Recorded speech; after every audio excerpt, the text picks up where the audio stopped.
10 News, political coverage you trust. Welcome to a Decision 2014 debate, the Democratic primary race for governor of Rhode Island. Here's political reporter Bill Rapley. Hello and welcome to Johnson & Wales University's Schneider Auditorium in Xavier Hall, where we are having the NBC 10 Voice of the Voter debate with the 4 Democratic candidates for governor. I'll be the moderator, but all of the questions today are coming from Channel 10 viewers by email, Twitter, and some will be asking the questions right here in person. Today, the election season is officially underway. These candidates have been certified by the Secretary of State's office, and the candidates tonight will get a chance to discuss each of the questions that are posed to the group of them for 7 minutes. My job is to keep them to equal time, and you, of course, are encouraged to expand and comment on this debate in Twitter, in the Twitter sphere. We're using the hashtag NBC10debate. So let's begin the Voice of the Voters debate. The candidates are Angel Taveras, the Mayor of Providence; Gina Raimondo, General Treasurer of Rhode Island; Clay Pell, who is a lawyer and former Deputy Assistant Secretary in the Obama administration; and Todd Giroux, a contractor from Bristol. Our first question tonight is coming from George Johnson of Coventry. George? Thank you, Bill. You will address your question to Mr. Giroux. Okay, Mr. Giroux, thank you for being here. Rhode Island has a long tradition of fiercely independent local governments. While having some benefits, this parochialism has consequences of duplication and diseconomies. As governor, what inducements would you provide to stimulate a more regional approach to have local governments work together on planning, purchasing, staff sharing, regional development and revenue sharing, and similar issues that transcend local boundaries? For several years, I've talked about a jobs and vendor study here in Rhode Island, and the basic of that is the ABCs of my jobs and vendor study is accountability, budget, and consolidation. As you may know, I talk about the 2008 Economic Stabilization Act and how Rhode Island could benefit from $5 billion of TARP money. So I want to create the first of its kind works program in this century, similar to a WPA of the past. And that's how we're going to bring all our constituents and towns together, working to create jobs between the public and private sector. So, Mr. Pell, regionalization, how does that get affected? Well, George, that's a great question, because in this little state of ours, we've got far too many divisions, and we need our cities and towns to be working together. So what I believe we should do is actually support our cities and towns by providing municipal aid to them, because that was cut. Non-educational aid was cut some 70% between 2008 and 2012. But when we provide that aid so that cities and towns can lower their property taxes, it should come with a hook. And the hook should be that cities and towns should have to not only work together, but they should have to work together with the governor's office in the process that I will lead to make sure that we have a streamlined approach for permitting, that we have a consistent timeline, and a consistent level of customer service, so that people, when they're going to cities and towns, they know how long it's going to take, and they get their problem solved. That's what leadership in the governor's office can do, because for too long, like you say, we've been having all these little divisions. It costs a lot of extra money. We need a governor who's going to bring people together across this little state of ours so we can project ourselves with new leadership and new energy and be a part not only of having unified government in the state, but work together with our region as well. Treasurer? Thank you, George, for your question, and thank all of you for tuning in tonight. This is a very important election. I agree. Rhode Island is the smallest state in the Union, and that means we ought to be the most collaborative, the most transparent, the most innovative. And I've put forth a plan to streamline our permitting process, for example. We shouldn't have 39 different permitting processes. You shouldn't have to go to every city and town and take a number and stand in line. It should be online. It should be statewide. And if we do this, and we encourage this collaboration and innovation and best practices among our cities and towns, not only will we save money, but we'll attract business. You know, I hear from businesses every day, commercial property tax rates are too high, We know in the city of Providence they're the 4th highest in the country, and that's deterring business. An approach such as the one you suggest, with some form of regionalization, streamlining, collaboration, would help us all to be more effective and would attract businesses here, and I believe also allow us to keep property taxes and commercial taxes down where they need to be to attract business. Mayor, what's your response to George? Well, first, thank you, George, for your question. I want to give you an example of a way that I've worked together just recently with another mayor to help the city of Providence. We needed a K-9 police vehicle. Mayor Policina in Johnston had one that was put away. I called him, talked with him. He offered it to the city of Providence at no cost, saved us $50,000. Now, one thing about that I think is important to know is that it's working at the local level. You got to work, this has to happen from the bottom up, not from the top down. So I think that as a governor, what I'd like to do is work with the League of Cities and Towns, work with the town administrators, work with the mayors, work with the town councils to bring them together and find ways to save money, find ways to work together. It will not work if we try to impose it from the state down. It will work if we allow local officials to come together to streamline government and to make it happen that way. You know, this has been talked about for a long time, but like many of these issues, it's all in the details. And who better to develop and to determine those details than the men and women who work every day in cities and towns. We can do it.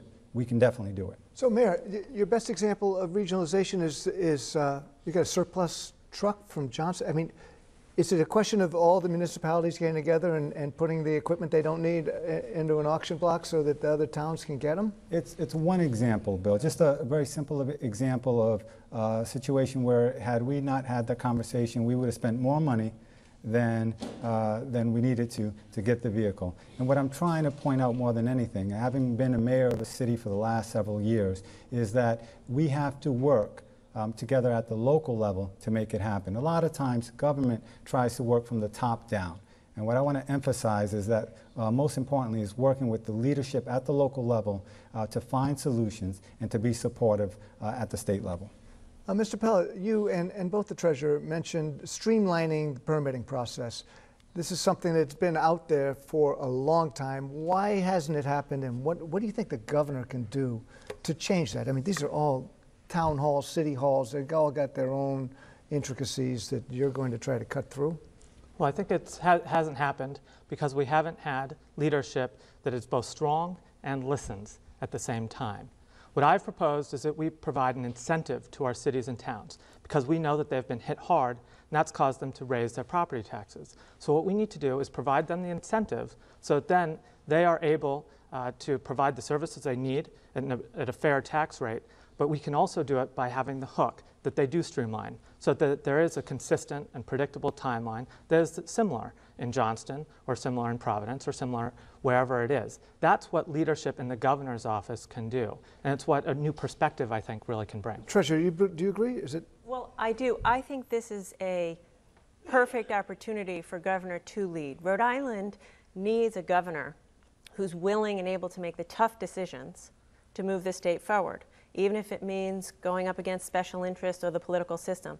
That's exactly what I did in reforming the state's pension system. This is different. It's not different, Bill. It's leadership. That was a problem, had been around for decades. Nobody addressed it. Regionalization, we've talked about it for decades. It takes strong leadership to bring people together, maybe buck the trend, move the political system, and position Rhode Island for the future. Not small changes, long-term changes to position Rhode Island for the future. Do you want a last word on this, Mr. Giroux? I do. I don't like telling every town and constituency in the state that they have it wrong. I believe that Rhode Island is in prolonged recession due to high corporate taxes, outrageous property taxes, high unemployment, no jobs, and people and business are leaving the ocean state, leaving the rest of us to pay for a generous benefit system. 43% of the work we do as a state. That's why it's vital to grow our economy with policy, principles, and investment. And I do believe that we need to create trust funds of investment for health care, for infrastructure. All right, but this is getting out of the regionalization. And that's how we're going to grow our economy. All right. Let's go to a question from Walter Wall of Pawtucket, and I'm going to ask you, Mayor Taveras, to start off on this one. How will you handle the growing problem of illegal immigrants in the state of Rhode Island that is costing taxpayers millions of dollars every year And of course, now we have a today angle on this as to what would you do if you were asked as governor to accommodate some of the unattended minors who are crossing the border? Well, thank you, Bill. Look, Washington is broken, and we see that so often in so many different ways with respect to the U.S. Congress. And we see that with immigration as well. We need comprehensive immigration reform at the federal level. We need it very much right now. And from what I have seen and from seeing Mr. Cantor lose in Virginia, I don't think it's going to happen anytime soon. So first and foremost, we need to work with our federal delegation and make sure Congress passes comprehensive immigration reform. With respect to what's going on now, look, if I were asked as governor with respect to the children, I would look to see what we can do. We're Americans. We do not leave helpless children alone. So we would do, under my administration, we would do whatever we could do to be helpful, understanding that the federal government would need to step up as well. Mr. Giroux, illegal immigration, how, as a state, would you deal with that problem? There's a humanitarian component to this that says, look, 7,000 new residents to Rhode Island while others are leaving. We should be welcoming new residents to Rhode Island. How are we going to pay for that? The federal government, if they want us to take those residents, they should be paying us to do that. On a national border scenario, in any other circumstance, this could be called an invasion. They're leaving their children on our doorsteps, and we're up to take care of a whole nother population. So I see it from both sides of the coin. I think we should have an open culture here in Rhode Island. We should welcome these people, but there needs to be purse strings with that to be able to afford this. And where would you put them, these children? We have a tremendous number of buildings that are vacant here in the state.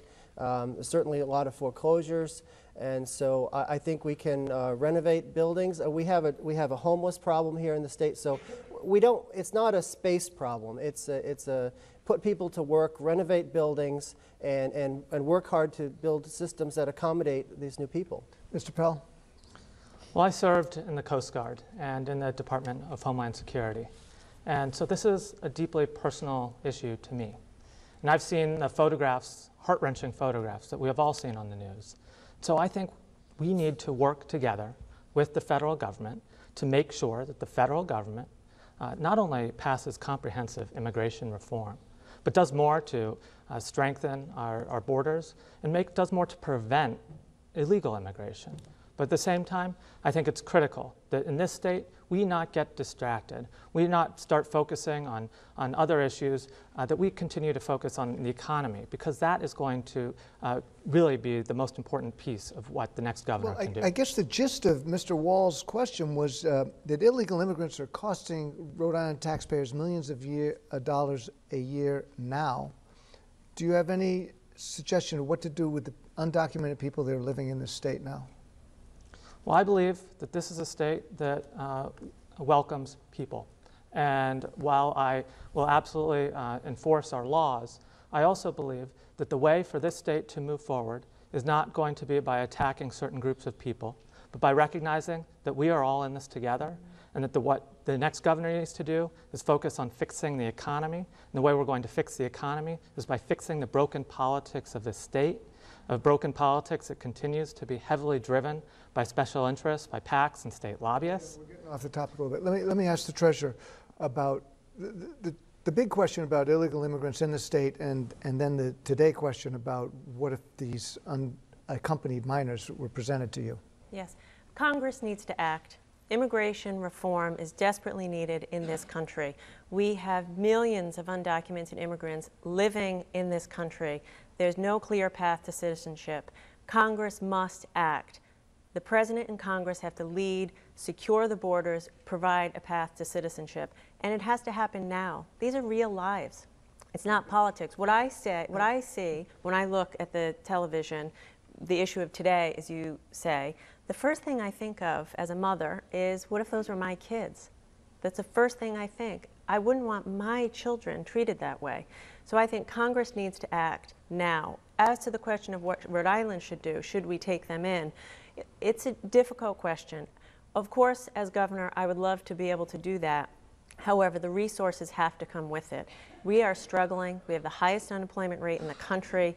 Our social services network in Rhode Island is already stretched to the max. So it depends on the details, how many people would be coming, what kind of federal support would come with it. But I would only want to do it if we could do it in a way that allowed us to say we could responsibly take care of these kids, and that would have to come with a fair bit of federal funding. Now, as you think about the undocumented people who are living here now, some of them working as well, many of them with children in school, what would you do as governor about that situation? I mean, do you provide driver's licenses to other services? What do you think should be done? I do think that we should provide driver's licenses to undocumented immigrants in this state. I've been very clear about that. I think I was the first candidate to come out and say that. It's a public safety issue. We have undocumented immigrants in our state. They need to drive their kids to school, they need to get to work, and they ought to be able to do that legally with a driver's license. Even though they're illegal to start with. Yes, again, Congress needs to act. We need federal immigration reform. There's no federal DMV. As governor, I'm going to lead. We need a practical solution to this problem. It's a public safety issue. These people are driving, but they're driving less safely, without licenses, and without insurance. If we allow them, as many other states do, to have a license, they'll drive more safely with insurance. It'll be better for them. They can live their lives, take care of their kids, and better for Rhode Island. All right, so Mayor Taveras, what happens if we do give driver's licenses to undocumented immigrants and make it possible for them to work here? You don't support E-Verify, do you? No, I don't support E-Verify, and I do support driver's licenses like we've seen in 10 other states. And what happens is that people actually go and get driver's licenses, and we know that it helps in terms of public safety. But the second thing is this: you pose a question as if people who are here who are undocumented don't pay taxes. They pay the sales tax. They work. A lot of them actually pay into Social Security and don't collect. In fact, the Social Security Administration has talked about that. Would you like to see the state encourage people to come here? I want to see comprehensive immigration reform that addresses this issue. You asked me a question. Let me finish my answer. Let me finish my answer. I want to see comprehensive immigration reform that addresses this issue across the country. That is what we need. I know, but the governor, you're running for governor of Rhode Island. And as governor, I will do everything I can to make sure to improve our economy, to improve our schools, and to build on on what we need to do to have a strong state. But I want to make sure that we realize that some of these issues go beyond the border of the state of Rhode Island. Mr. Giroux, last word. I'm focused on the people who already have their homes, lives, families, and businesses here in the Ocean State. Public safety is exactly why we need to have a hard look at providing licenses to undocumented people. Who are they? Where are they from? What crimes have they committed? And why are they not succeeding on their own terms? So, thank you. Thank you very much. And Treasurer Raimondo, this one's for you. How would you support Joanne Spaziano of Cranston? And she says to us, how would you support public schools during your term as governor? Do you support public school teachers? Thank you, Joanne. It's a great question. Of course I support public school teachers. I have 2 kids in the Providence public school system, and every day I'm grateful for their teachers who are doing a fantastic job under difficult circumstances. As governor, improving our education system is going to be one of my top priorities. Every child in Rhode Island deserves access to a high-quality education, period. No matter what your zip code is or if you live in a rich neighborhood, everyone deserves access to a high-quality education. What does that mean? And it's not a matter of money. We spend almost as much in Rhode Island. We spend about the same amount per pupil in Rhode Island as Massachusetts, but with much worse results in Rhode Island. What do we have to do? We need to have high standards. I support the Common Core standards. And then we need a curriculum which matches the standards. And a curriculum that is broad enough. Kids today need to get jobs. High-paid jobs require skills. So the curriculum has to be broad: digital literacy, numeracy, electives, language, etc. And we need to provide support for teachers. I believe we have to treat teachers like the professionals that they are. Give them support, hold them accountable, and give them the autonomy they need to teach our kids. Because at the end of the day, it's the teacher, the classroom teacher knows best how to teach a child what they need to know. Mayor, how would you support public schools during your term as governor? Well, I'm a public school graduate. I went from Head Start to Harvard through public schools. I recognize how important they are to the future of our state. One of the first thing I said when I became a candidate for governor was that I believe we should have universal pre-K. I believe we should have universal pre-K across our state because it's one of the best investments that we can make, and we know that we'll see the returns in the future. It's important that we make sure that all of our kids are reading at grade level by 3rd grade. It's one of the most important predictors of future success. We need to give our teachers the support that they need in the classrooms, the support that they need in the classroom and the training that they may need as well. You know, the evaluations of teachers are very important. I'm glad to see that we're really relooking at how we evaluate our teachers. I've said that no one dislikes a bad 2nd grade teacher as much as a good 3rd grade teacher. So we need to continue to support our teachers, make sure our kids are reading at grade level, start early with them, and give them the opportunity to succeed. Mr. Giroux?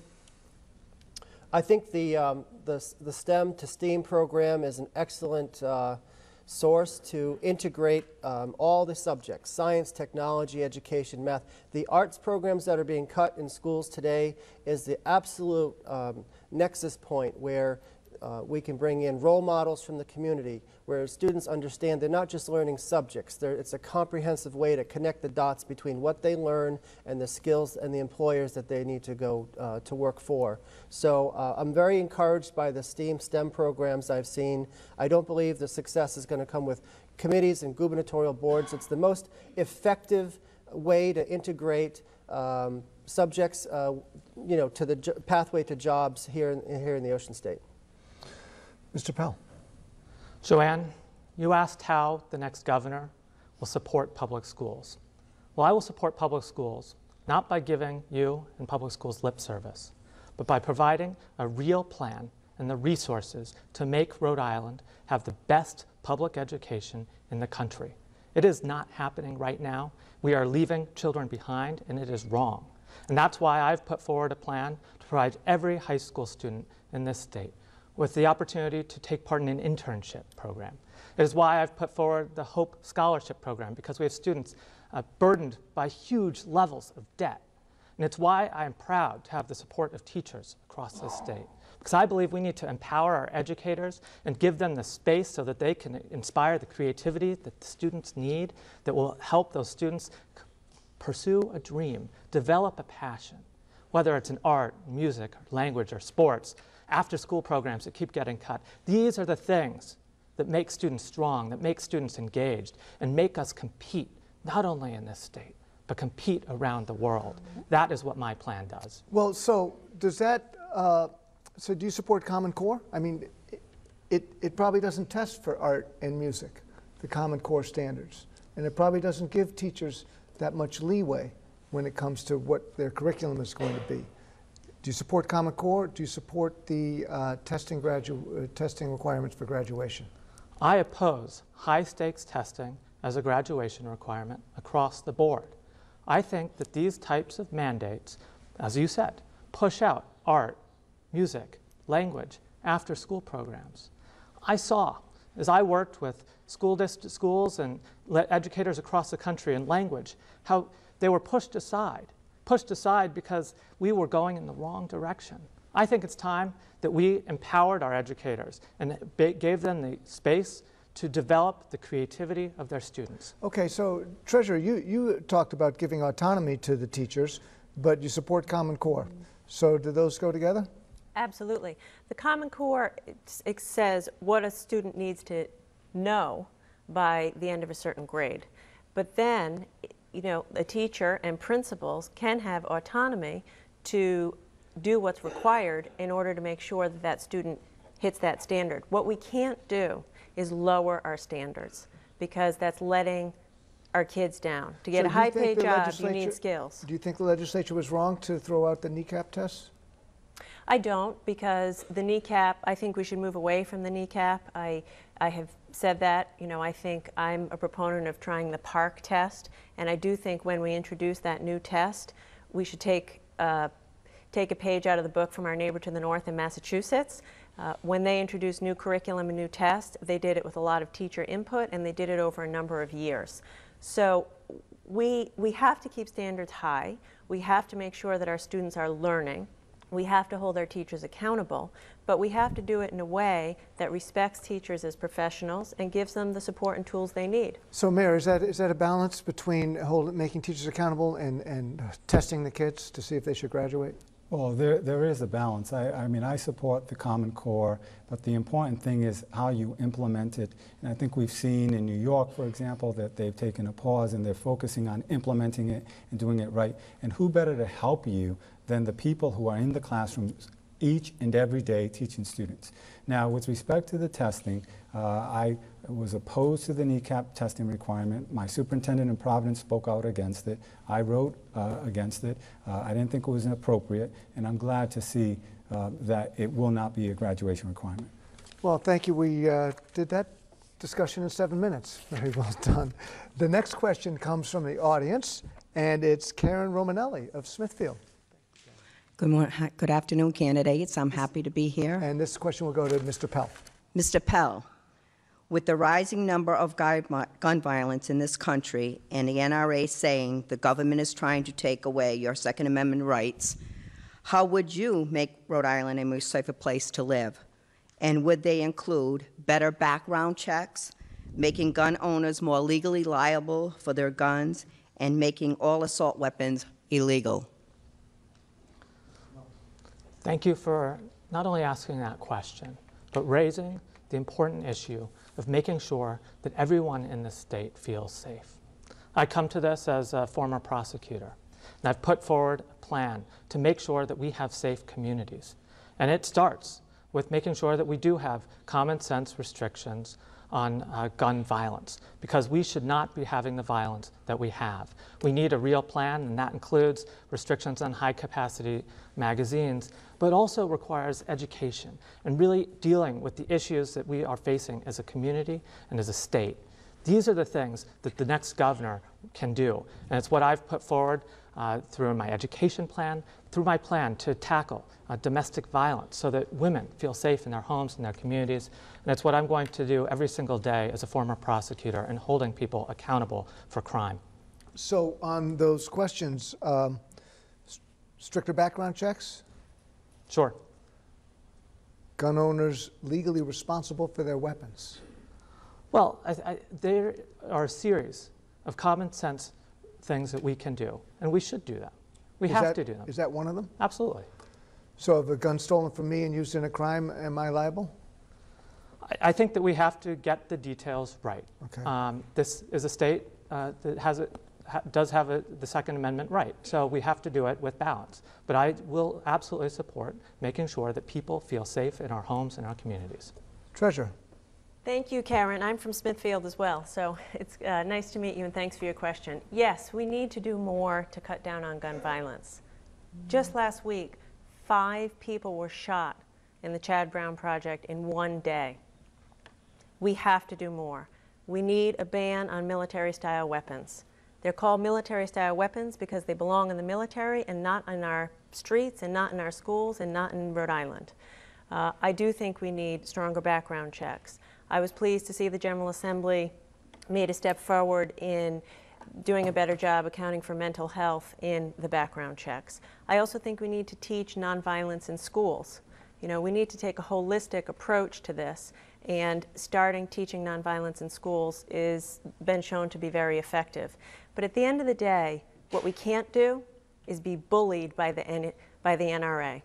It is time for a governor who's going to stand up to special interests, as I have done as treasurer, and solve problems, solve big problems, even if it's tough politics. Because, again, as a mom, you drop your kids off every day at public school, you worry.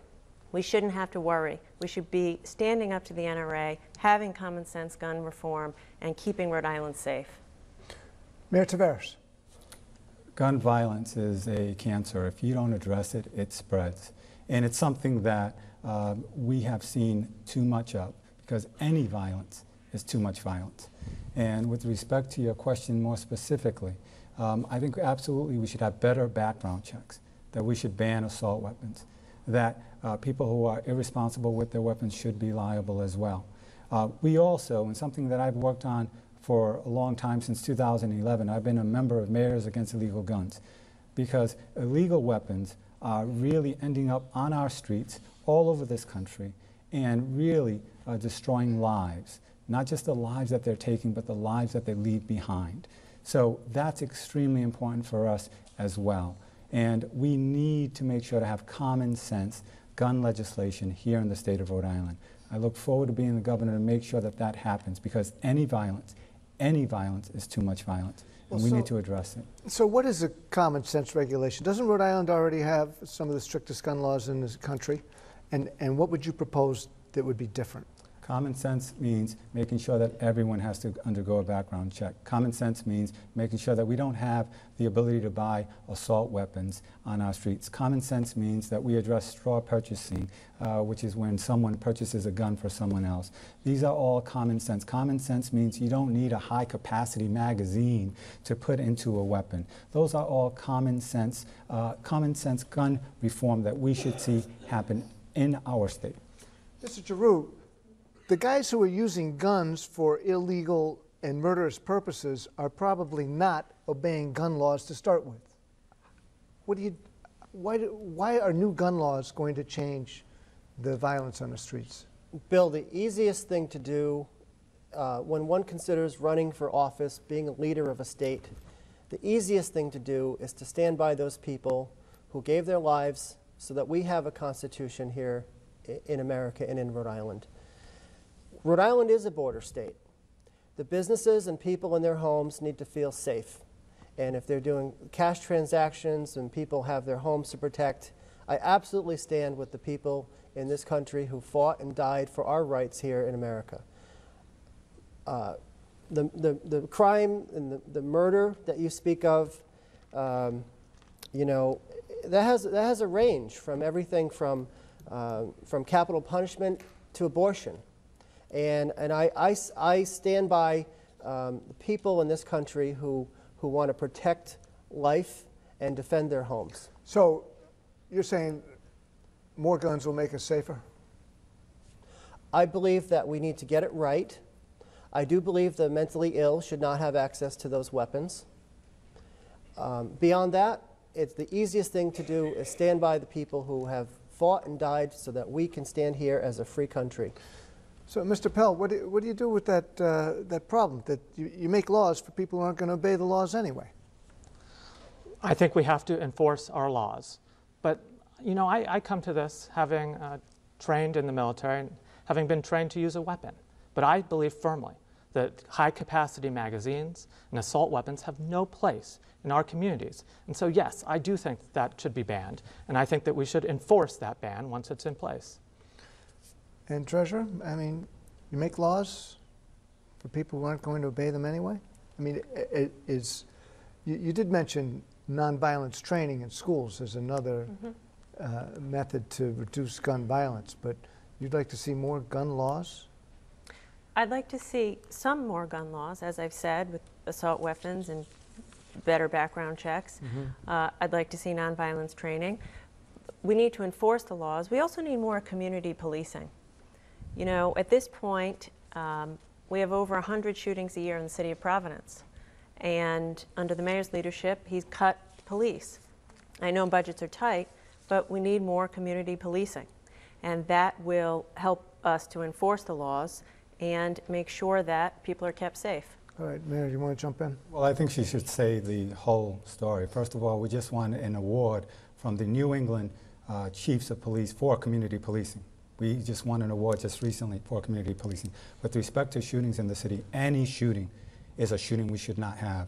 But since 2011, when they peaked, they have been going down year by year, including this year, despite the tremendous tragedy that we just saw recently. So I think it's important that we be straightforward and honest and tell the full story. And any violence is too much violence, and we can never stop, as elected officials, until we live in a crime-free and a violent-free society.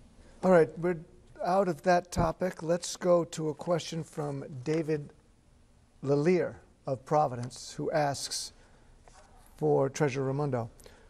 Why should voters believe you would be any different than any other people who have held the state's highest office? Thank you, David. You ask the right question. You know, the only woman who's right. Well, then I certainly would be different in that regard. Look, this election is very important. Arguably the most important election we've seen in decades. We have the highest unemployment rate in the country, and the unemployment rate in our capital city is even higher. We need a governor who has the courage to tackle the tough issues and the ability to make tough decisions. And there is a clear choice. You know, when I came into office, I inherited a pension system in crisis. Most people before me turned a blind eye to that because the politics were difficult. You had to go up against the political system and special interests. But we made tough choices and we solved that problem. The system is now healthier than it's ever been, and that's a contrast. You know, the mayor, when he came into office, also inherited a very difficult pension. But he made small changes. He did the easy stuff, got rid of the big COLAs. As a result, the pension in Providence was about 30% funded when he started. It's 30% funded now. And what happens when you don't make the tough choices is that you have to raise taxes. So instead of making the tough choices on the pension, now we've been forced in Providence to raise commercial taxes, raise car taxes, increase car taxes on the poorest people, the lowest value cars, increase property taxes twice, and as a result, unemployment is about 10%. So we need a governor who's gonna tackle the tough things to put Rhode Island in a position to grow for the future. Okay, candidates, I'm gonna go out of order here because she was pretty much turning this into an, Mayor, what would you, why would you be different? As usual, she doesn't tell the full story. And I think first and foremost, let's be clear about something. The state pension system right now is in litigation. She has said, the treasurer has said previously, the state pension system is in litigation, and she has said, if it doesn't happen, we don't know. We have to go back to the drawing board. We saved over $170 million in our unfunded pension liability in the city of Providence. While she has been the treasurer, we have seen fees go to $70 million. How has that worked out for you at home? All right, and so I think it's important that we know the full story on all of these issues. And I look forward to having a more vigorous debate on this and making sure people understand the sacrifices that so many public employees made in the city of Providence to avoid bankruptcy. But we took up a little bit of time on the pension. You got a quick answer for why you'd be any different than any other governors? Absolutely. I mean, I've been mayor now for several years.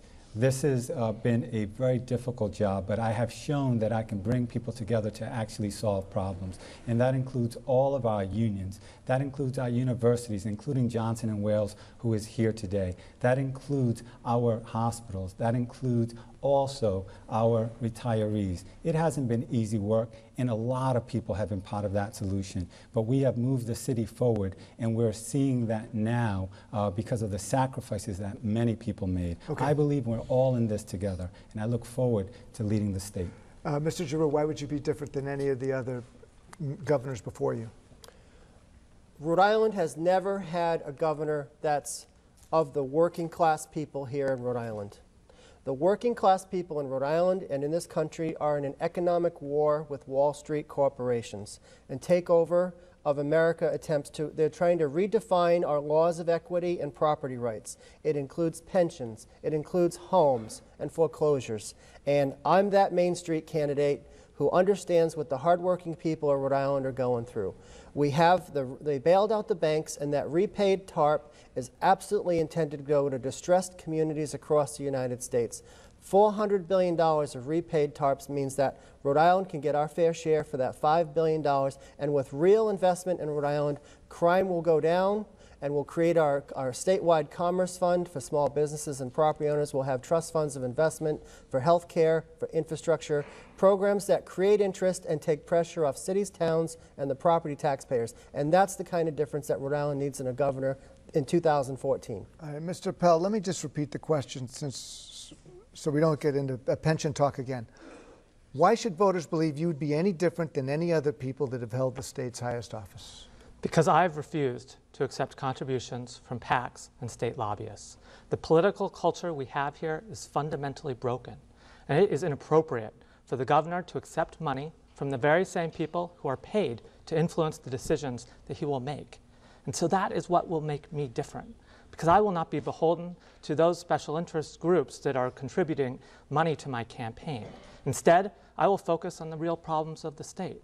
And instead of witnessing the bickering between two politicians that we've just seen, where the only thing in common was that neither of them solved the problem, I'm going to put forward a real plan to move the economy of the state forward. And it's based on the fact that I'm not going to be focused on any particular special interest. It's going to be based on what the people of the state need.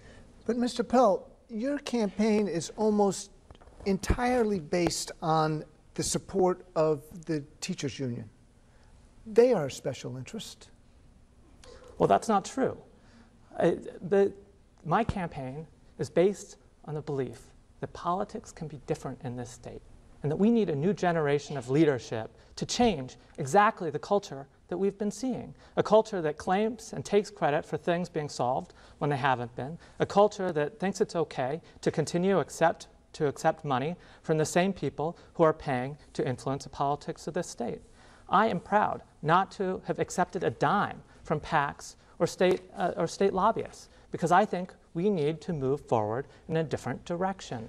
And you asked about teachers. I'm proud to have the support of teachers, but I'm also proud to have the support of people across the state who share the belief that we need to move forward, not continue to attack each other. All right, we're done with this section. We're going to go to a little bit faster answers, so 30, 40 seconds, and I'll jump in when I'm feeling like you need to wrap it up. So we're going to start with you, Mayor, from Linda Gardner in North Providence. She wants to know if you'd be in favor of eliminating taxes on Social Security benefits.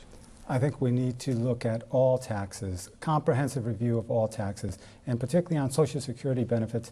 That's important for me because it has the impact it has on our elderly and the folks who are dependent on it. But we can't look at one without looking at all of them. And I believe in progressive taxation. That means the people who pay more, people who make more should pay more. Mr. Giroux, are you in favor of eliminating the tax on Social Security benefits? I am. I absolutely believe we should be creating more wiggle room between what we earn and what we pay. I believe we should be lowering the state sales tax so that every Rhode Island business can say we are regionally competitive. And I also believe in exterminating the tax on retirees. There are states in this country where each retired person of a couple has $35,000 a year of exemption on income tax. And I absolutely think we need to have a better tax structure here in Rhode Island, and that's going to create a new wave of accountability and transparency here in Rhode Island. Mr. Pell, how do you feel about eliminating a tax on Social Security? Well, it's something that we should look at, and I'm proud to be the candidate up on this stage who's actually proposed for veterans that we start by joining most other states in the country by not taxing the retirement benefits of our veterans.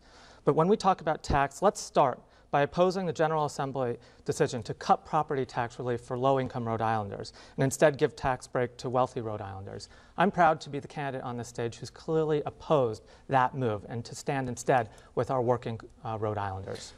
Madam Treasurer, how do you feel about taxes on Social Security benefits? I'm wondering if my mother's watching this, because she lives on a fixed income Social Security, so I'm sure that she, like many elderly folks, are hoping we say yes.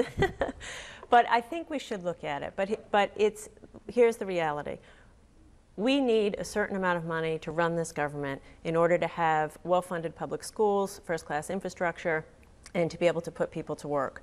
The tax, and we have to have a competitive tax structure that's fair. The taxes that I worry most about are property taxes. I hear from people every day. The value of their house is going down, their taxes are going up. So as governor, I'm going to be very focused on property tax relief. All right, Mr. Giroux, let me ask you, or let me relay Bill Farrar from Warwick's question. If you were elected governor, would you reopen the Welcome Center on Route 95? I think that we can absolutely have opportunities for business like every other state. They have a welcome center, a gas station, a restaurant. I believe that that's their, you know, they have the brochures where the water park is, where Rocky Point could be, where our carousels could be reopened. So I believe it's an absolutely first step where, say, welcome to Rhode Island should have real meaning again. Let me go to the mayor on this one. Reopen the Welcome Center on Route 95? We should reopen the Welcome Center on Route 95, and I think it's important for us to promote tourism, and that's why I have a plan to do just that. It's called Discover Rhode Island. The more people we have coming into Rhode Island, visiting Rhode Island, the more tourists that we have, the better off we have, the better off we will be with our economy, and we can help create jobs in the process. And if you elect me governor, we'll make sure to make it happen. How about you, Treasurer? Yes, I think we should reopen it, and I was the first candidate to put forth a broad tourism plan that I think Rhode Island has an opportunity to create 5,000 or 6,000 jobs in the tourism industry if we market ourselves. Who better than us? Beautiful beaches, great place to be. So let's market Rhode Island, bring people here, and revive our economy. And opening that center is just one piece of the puzzle. How about you, Mr. Pell? Yes, Bill, I will open the Welcome Center on 95. And this gets to the fundamental issue, I believe, of what has been lacking in our economic planning in this state. We have forgotten about the key areas which make us competitive. We need to look at our tourism. We need to invest in our infrastructure, in our roads and our bridges. We need to build on our maritime economy. We need to build on our creative economy too. Each of these things is an area where Rhode Island has a natural competitive advantage. And instead of focusing on them, the state has been focused on things like 38 studios. It's time that we had a governor who is focused on these areas of growth. All right, thank you, Mr. Pell. Have we got time to do one more question? Okay, let me come back to you because, and you guys are only going to get about 30 seconds on this, and you already spilled into this, and the question was from a number of viewers, what can you do about changing the state's reputation? So beyond opening the Welcome Center, change the state's reputation. Is that something that you would try to do? Absolutely. Rhode Island should not be known for cronyism. We need to change the culture of politics that is not only holding back the state internally, but showing a bad image of the state externally as well. That's why it's crucial that we elect a governor who's going to stop accepting money from state lobbyists and from political action committees. Okay, I'm cutting you off there, Mr. Giroux. Change the state's reputation. I want Rhode Island we are within reach of a high-tech corridor here in Rhode Island. We need to attract new business with a lower corporate tax. And we need real skills training for people, pipelines of employment like the universities seek with the universities. We need to be, role models should be speaking to students so that, like I mentioned, the STEAM to STEM programs, they should be connecting the dots for students to pathways to career. Mayor, how do we change the state's reputation in 15 seconds? I think we need to celebrate success everywhere, anywhere and everywhere that we have it. We need to remind people that Rhode Island is a great state and we've got great talent. We beat out 304 other cities in the city of Providence to win $5 million from Bloomberg Philanthropies. All right, now she's only got 10 seconds. Treasurer, how do you change the state's reputation? We need to get people back to work. And as governor, I will be relentlessly focused on putting people back to work. I have a plan which it creates tens of thousands of jobs in manufacturing, infrastructure, and small time's businesses. Out. All right. Closing statements. Each of you all get 2 minutes to close. We predetermined by random selection that Mr. Giroux will go first. Thank you for the opportunity to be here tonight. On September 9th, the primary, this is the real election in Rhode Island. And this is going to be the stone that's cast to either bring hope to Rhode Island or kills hope for generations. I have the economic plan that should interest all Rhode Island voters, the 50,000 unemployed, the 100,000 people that have lost or will have to move because of foreclosure crisis in Rhode Island. I'm speaking to you, the Rhode Island state employees, teachers, firemen, and police who are fighting for pensions the way homeowners are fighting for equity and home ownership from the same Wall Street corporate interest. They won't stop until America is the land of renters and minimum wage employees. I'm fighting for the middle class. I'm fighting against Wall Street takeover of our state house. I have a plan for $5 billion of investment in Rhode Island, a commerce fund, a statewide low-interest commerce fund for small business and property owners. They get their windows, the furnace, hire the local contractor. It's a public-private works program like the WPA that's not on the back of the government. I want to see trust funds of investment for health care, for infrastructure. I want to see a Rhode Island sovereign fund specifically to take pressure off the cities, towns, and property taxpayers of Rhode Island. We absolutely are at the crossroads of investment here in the state, and I want to bring these jobs back to Rhode Island. That's how we're going to reduce crime. And I just want to say one thing about pensions before I close. That, you know, pension reform has not saved Rhode Island $4 billion. It's preventing $4 billion of consumer spending, and it's preventing retirees from affording homes and health care, and preventing parents from sending kids to college. Rhode Island is going to get our way back to a healthy economy with strong leadership and policy principles and lower taxes. I'm Todd Giroux. Please vote for me on September 9th. Thank you very much, Mr. Giroux. Mayor Taveras, you have the next closing statement. Thank you. Thank you for the opportunity to talk with you tonight. I'm glad to have a chance to share a little bit of my vision for the future of the state. We need a governor who understands the struggles that everyday Rhode Islanders are going through. I understand because I've lived it. I've lived it as the son of a divorced mom who was raised by her working in factories to raise 3 kids. I understand because went through the public schools, went from Head Start to Harvard through our public schools, and I have a chance to stand here today before you as a candidate. I also understand the struggle as a mayor, having to close a $110 million structural deficit, dealing with everything from potholes to pensions, and bringing people together to address it. We can do better in Rhode Island, and that's why I'm running for governor. I want to borrow a phrase that Bill Clinton used, and that is that there is nothing that is wrong with Rhode Island that cannot be cured by what's right with Rhode Island.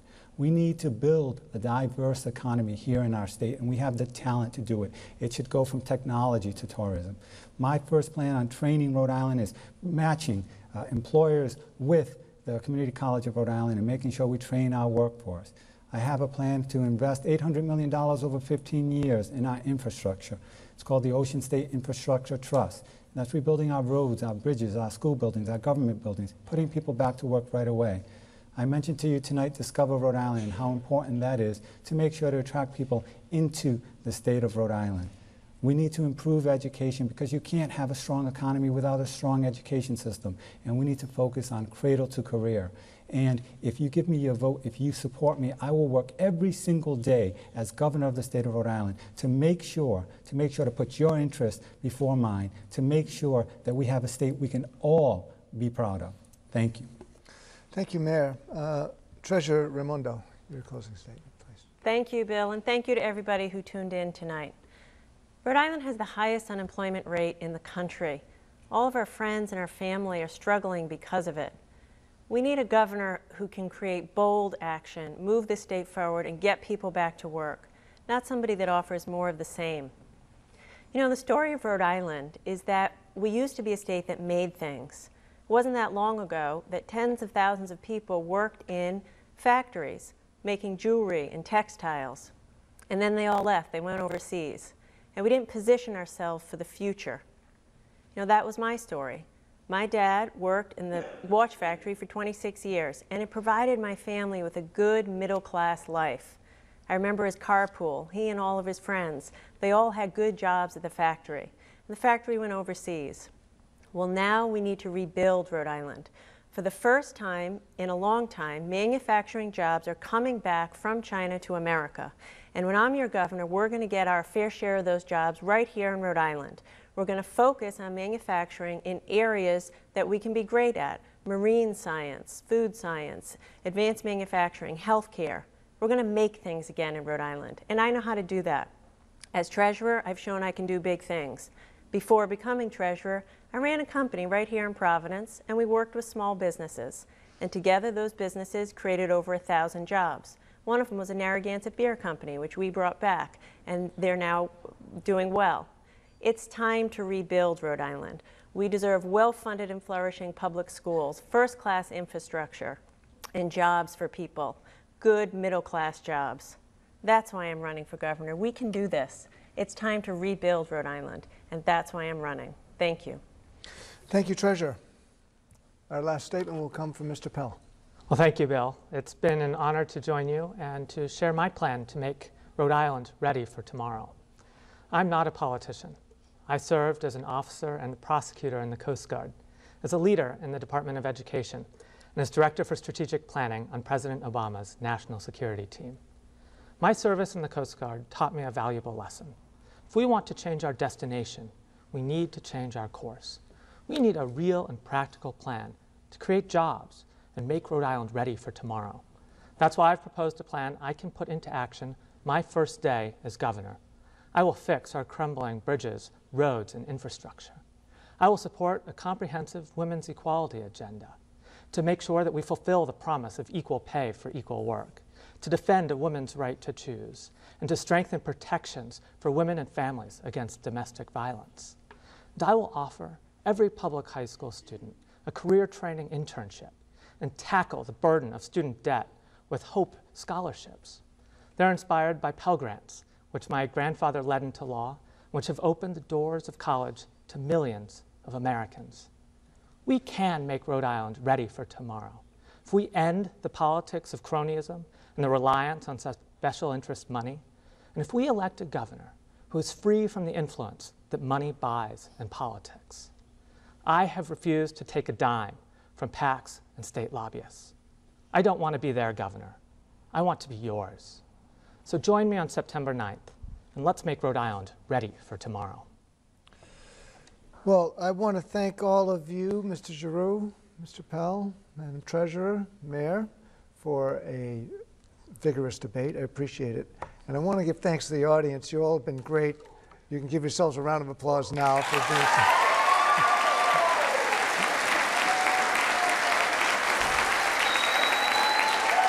It's good to see a lot of people involved turning out for these events. Now, this is not going to be our last Democratic gubernatorial debate. We're going to have another one just before the primary.